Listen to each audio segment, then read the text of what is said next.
Beberapa preman sok jagoan ingin merampok kakek yang memancing untuk modal foya-foya. Jack jujur bilang tak bawa uang, tapi di laci mobilnya ada receh sekitar $230.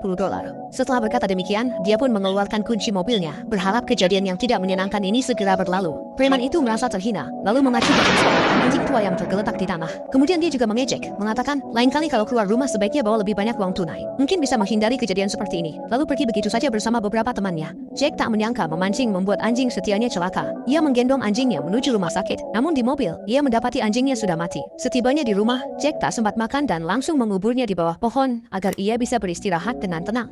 Sebagai veteran, ia mudah melacak jenis senjata preman itu, lalu menanyakan ke toko senjata terdekat tentang penjualan senapan berburu tipe itu. Kata pemilik toko mereka tak jual itu, tapi toko kota punya tipe senapan itu. Jack tak membuang waktu. Pagi harinya ia ke toko senjata bertanya soal penjualan senapan pada remaja belasan tahun. Namun, pegawai menolak karena privasi. Saat putus asa, Jack melihat anjing di sana. Teringat pemiliknya pecinta anjing, ia pun menceritakan kejadian kemarin dengan jujur. Mendengar itu, pemilik toko menyesal, lalu menyuruh pegawainya memberi info preman itu ke Jack. Berdasar alamatnya, Jack cepat menemui orang tua pelaku dan menceritakan pembunuhan anjingnya. Namun, mereka membantah dan menyebut anak mereka remaja baik yang tak mungkin sekejam itu. Jack yang habis akal mengaku masih menyimpan selongsong peluru kejadian. Jika perlu ia panggil polisi agar kebenarannya terungkap. Untuk membuktikan kebenaran kejadian itu, sang ayah pun segera memanggil kedua putranya. Namun di luar dugaan Jack, preman itu malah pura-pura bodoh di depan orang tuanya, mengaku sama sekali tidak mengenal pria tua itu, apalagi menembak anjingnya. Gagal menuntut keadilan, Jack pun mendatangi polisi setempat.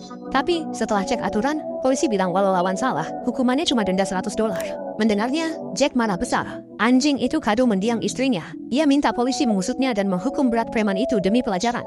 Besoknya, polisi mengabari bahwa ayah preman itu pebisnis besar dan diduga menyuap atasan. Atasan pun memberi jawaban menggantung atas tuntutan Jack. Untungnya, mereka menemukan alamat rumah anak ketiga di TKP. Jack segera menemui orang tuanya, namun pria itu tampak terintimidasi. Ia bungkam soal kejadian itu dan menolak konfrontasi anaknya. Malamnya, kepala polisi mengenalkan jurnalis pada Jack untuk membantu. Besoknya, didampingi Jack, para jurnalis ke lokasi dan merekam seluruh prosesnya. Memang, jurnalis itu sangat efisien. Malam itu, ia membawa kabar baik bahwa beritanya sudah masuk halaman utama dan terus tayang di televisi.